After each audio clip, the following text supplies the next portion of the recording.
Yeah, yo, bros, welcome to SPATULE, bros. I'm the chef, and here we are today for the more or less anticipated review of the more or less anticipated Avatar 3 Fire and Ash. James Cameron is really great, third installment of the Avatar saga. I saw the movie this morning. Well, I'm going to give spoilers in this review. I'll still try to do the first 3-4 minutes without spoilers to give you my general opinion. And then you do whatever you want, you keep going, you keep going. Not good, James Cameron. You're a genius, why not? Because you've made great movies, even if you've made great movies.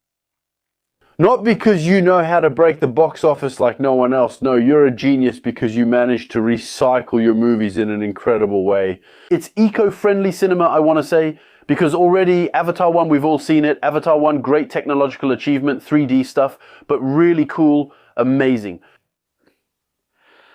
We saw Avatar 2 a year or two ago, maybe 3, I think. Avatar 2. Well, it was nice, but for about 3/4 of the movie, it was kind of a rehash of Avatar 1.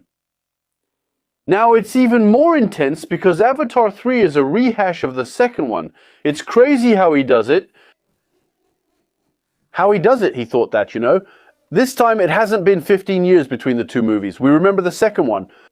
We saw it. You pulled that trick on us for the second one. It was about 15 years later. It was 2009, I think. Avatar, you pulled that trick on us for the second one. We say, well, it's normal. You're bringing it back to us. 15 years later, it's almost a semi-remake.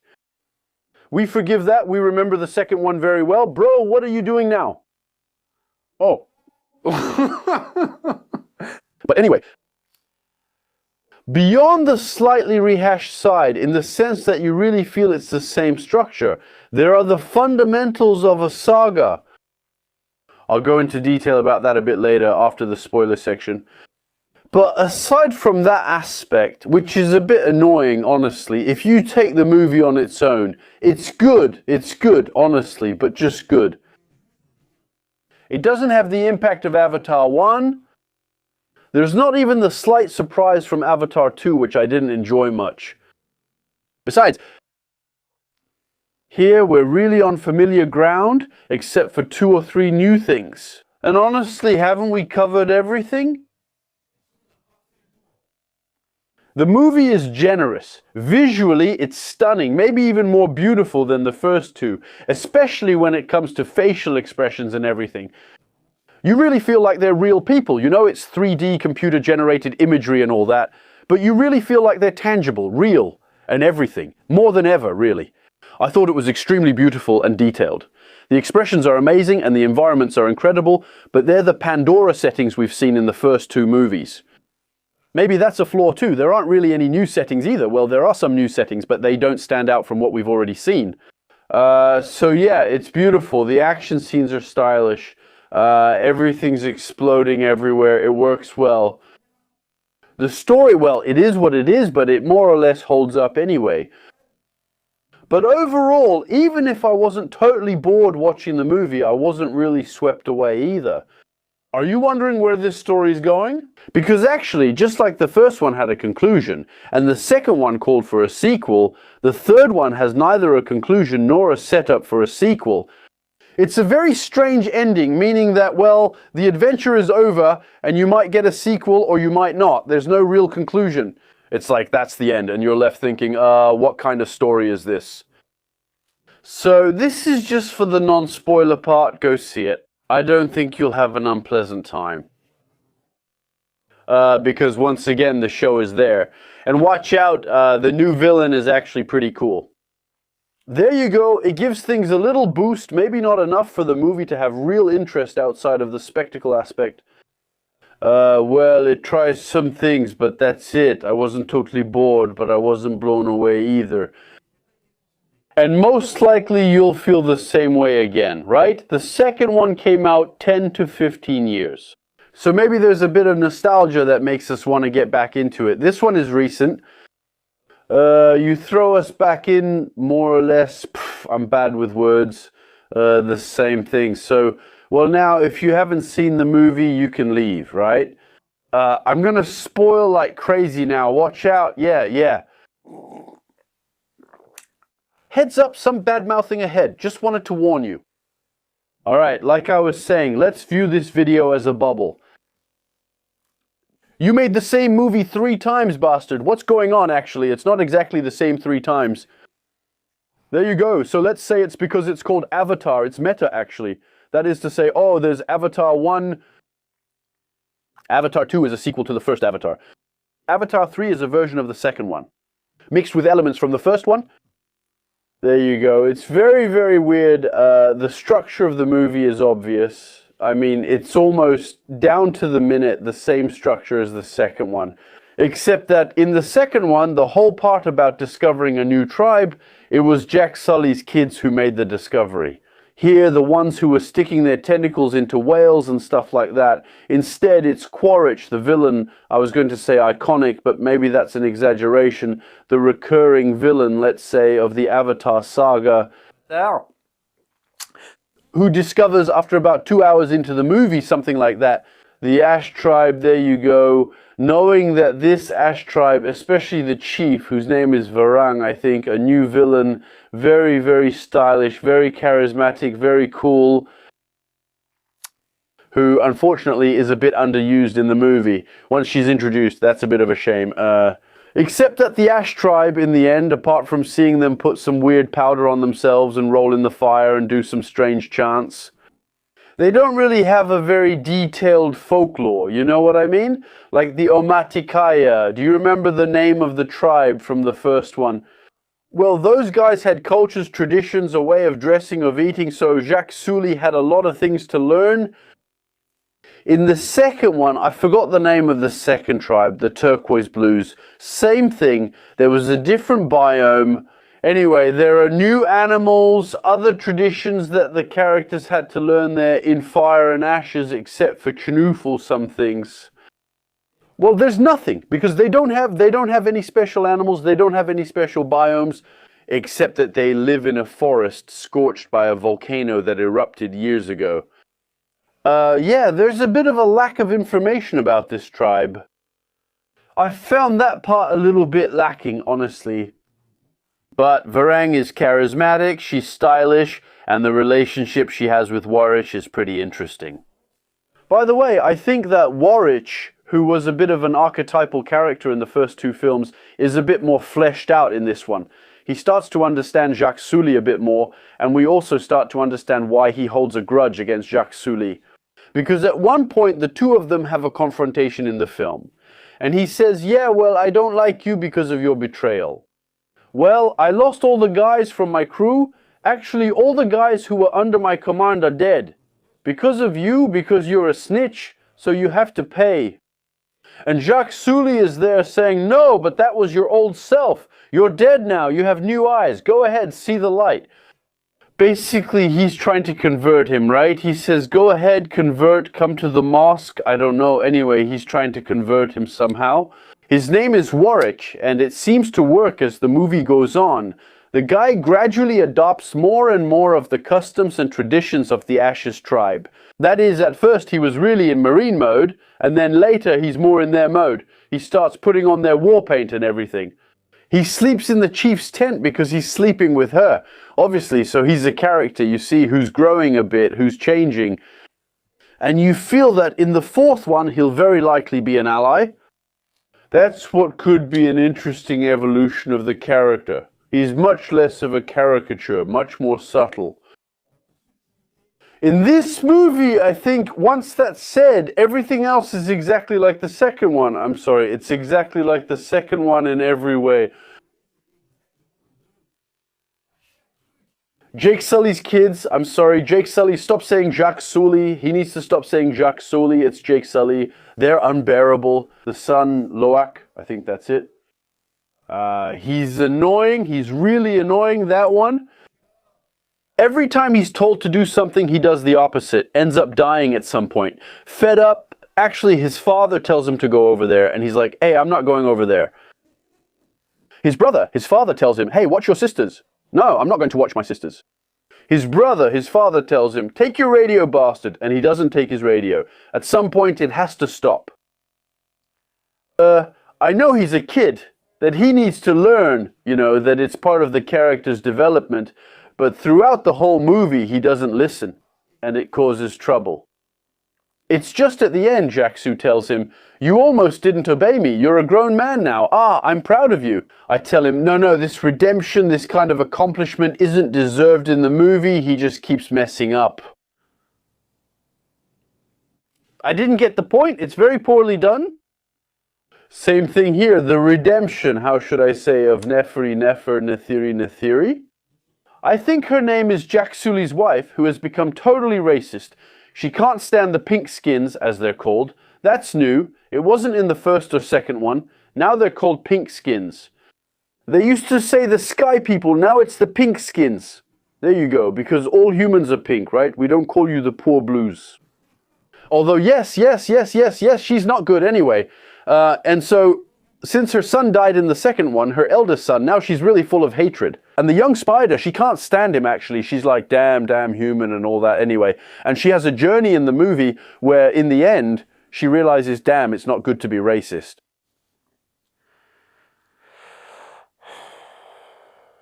But we've already seen the first one. Actually, we've seen the second one too. And that wasn't really the point either, you know what I mean? And in the end, she goes, yeah, but you know, she changes her mind. Because actually, Spider saved Jake Sully's life, so then she says no. But in the end, it's true that he's a good boy and all. Go ahead, don't kill him, Jake Sully. And all because there's a scene that's a bit surreal in the movie. I mean, Jake Sully... I'm going back a little bit. Excuse me, I'm a little confused, to be honest.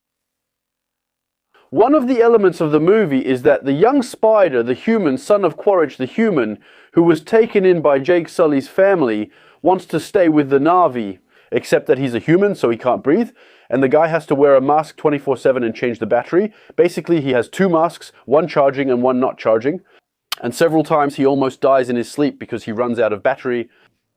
So basically he has a bit of a complicated life because he has trouble keeping up with others. He can't adapt, he can't live normally in this environment that's toxic for humans. So there are several solutions. They say, okay, we'll send him to the base camp that we kept from the first one with the scientists from the first one. That way, he'll be able to breathe, stay safe, and live more normally. Except that in the meantime, he finds himself in a situation where he has no more oxygen and he's about to die. And all of a sudden, there's the girl whose name I forgot, but she's kind of the chosen one of the prophecy, and she starts praying, Ewa, and all of a sudden there's some kind of mushroom that goes inside him and he starts being able to breathe, like the Navis. And on top of that, there's even a tentacle to connect that starts growing, so he becomes a human with Navi abilities.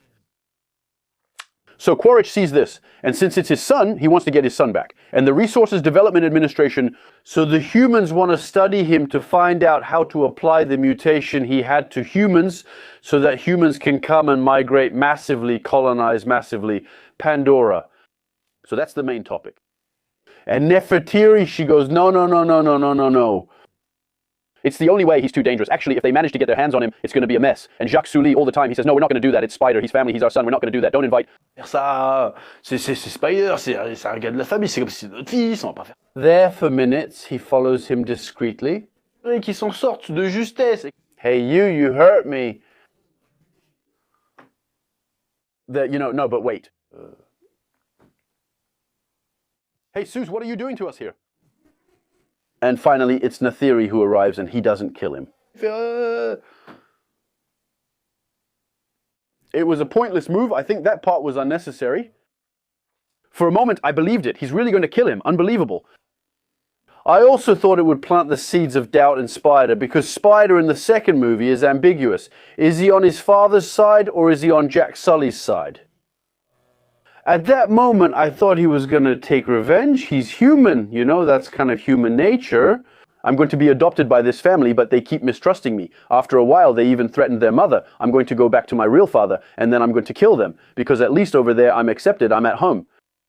But no, instead he acts like, you tried to kill me, but I understand, I forgive you. That's a bit much, Vetro, that thing. Well, and there between the new villain, the way Quaritch is handled, and the way Spider is treated, those are pretty much the only somewhat new things in the movie. Everything else, once again, is just a rehash. That is, the evil humans are after. Well, you know, both Jack Sully and Spider, what does Quaritch do?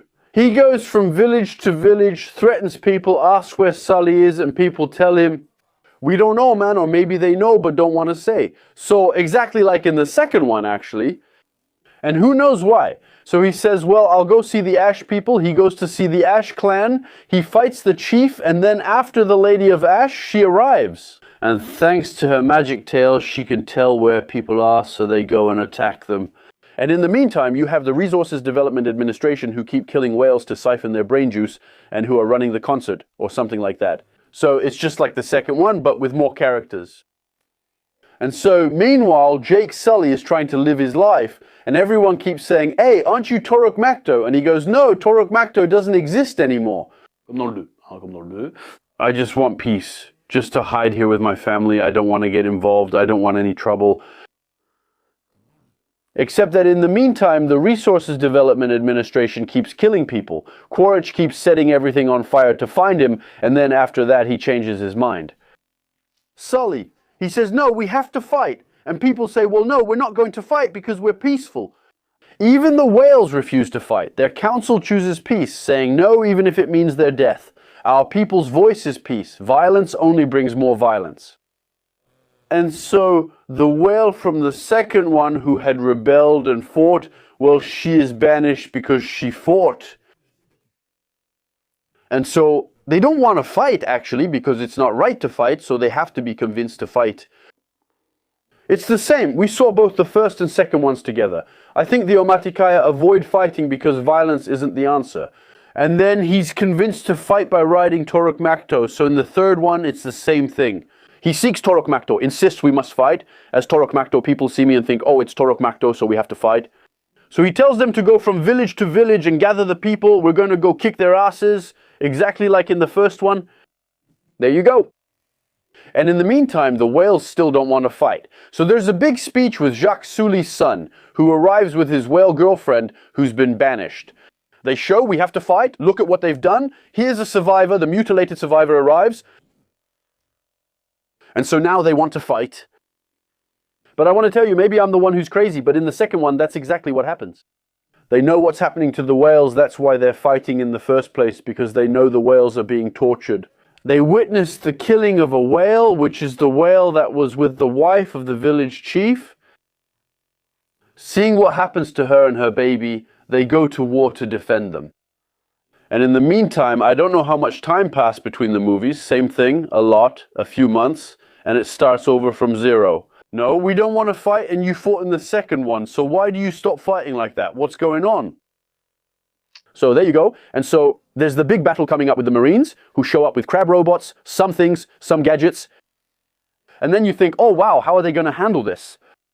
Well, the whales come in and smash them. And then there's Toruk Makto, who charges through the sky. By the way, I think there are some scenes, I don't know if it's a nod, but it feels like they reused some scenes from the first movie. The entrance of Toruk Makto, it feels exactly the same as in the first movie, and Neytiri's entrance too. When she shoots her arrow, it's just like in the first one. Actually, they mix the battle from the second movie with the battle from the first one, and boom, that's how you get the final battle in Avatar 3, which is really long. Man, it's in several phases, really, really weird, meaning there's a first phase.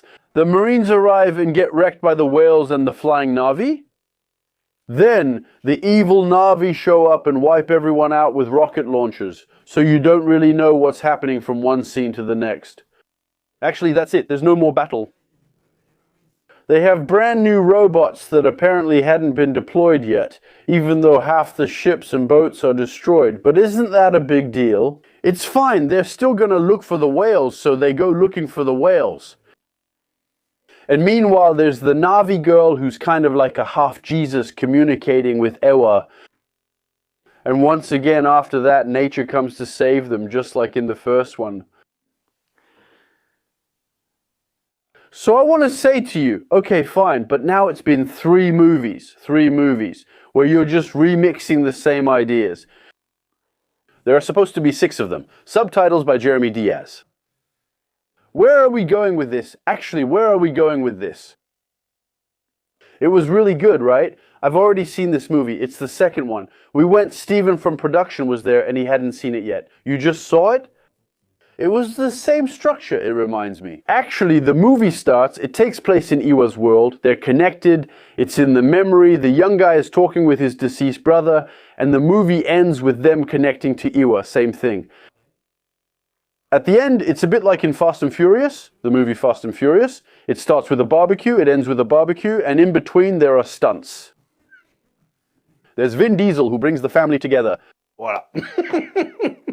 Well, Avatar is like that. It starts in the tree, it ends in the tree, and in the middle it's about family. There's a scene where he argues with his wife, there's a scene where he argues with his kids. There are little adventures.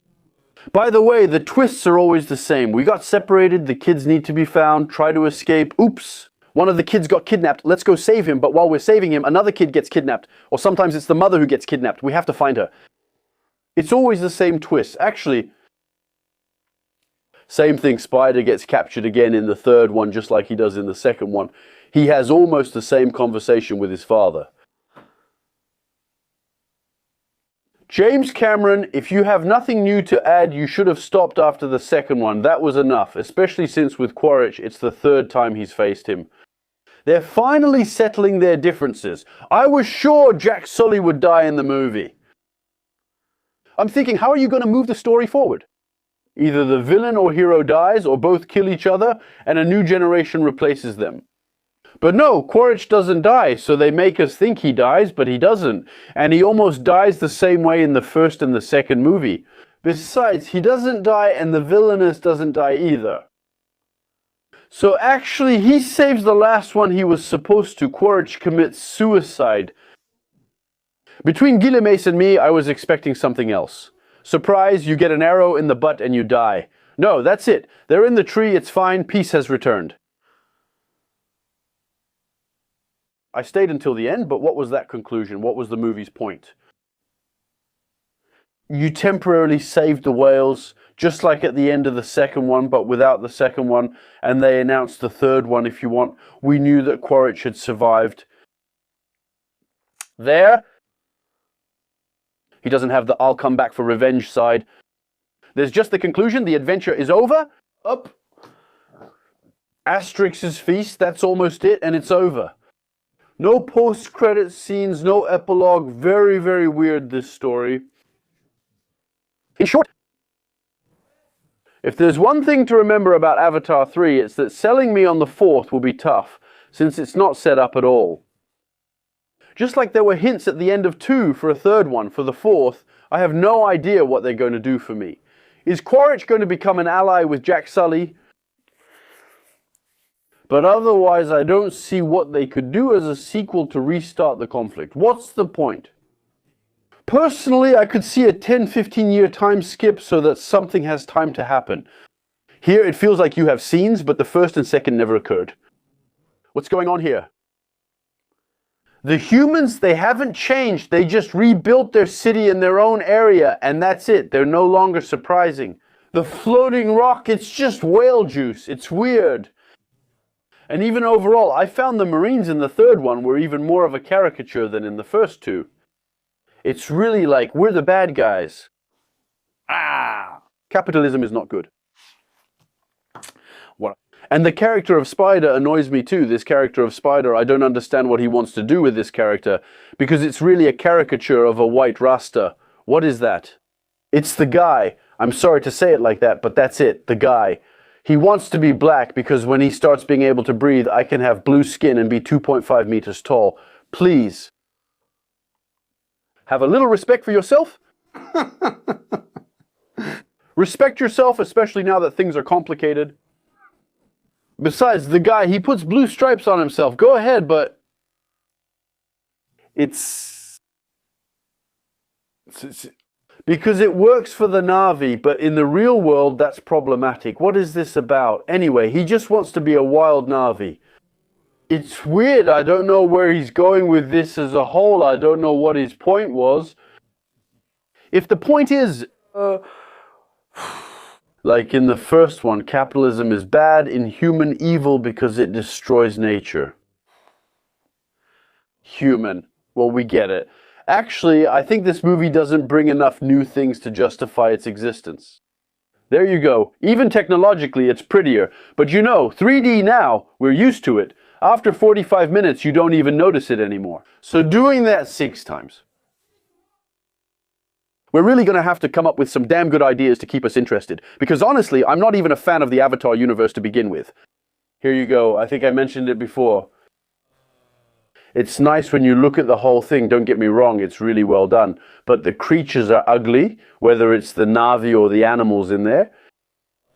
Honestly, I'm telling you. I see the whales as they are and the fish in that universe, I see them in real life. I'm like, just kill them, right? What are these hellish creatures? What are these Lovecraftian monsters? So, does every wolf need to be killed? Is that what I mean? I have a hard time feeling empathy for the animals in there. Jay, they look like nightmare creatures. Give them cute eyes, do something. I know what I'm saying is stupid, but I'm here, but what are these horrors? To pollute? Calling total, that's not possible. What are these monstrous things? Anyway, I had that idea too. They should make an Avatar movie from the human's perspective. It would be a wild horror film, kind of like Alien. Can you imagine? You have a regular human, you have a Marwen, you have 8-foot-tall creatures, you have some kind of rhinoceros with 8 eyes, you have giant weird fish that suffer like crazy. You're basically in Starship Troopers. From the human's point of view, much more interesting.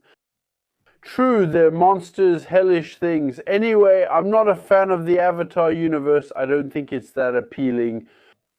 It looks nice from afar, but the creatures are disgusting. It's just not my thing.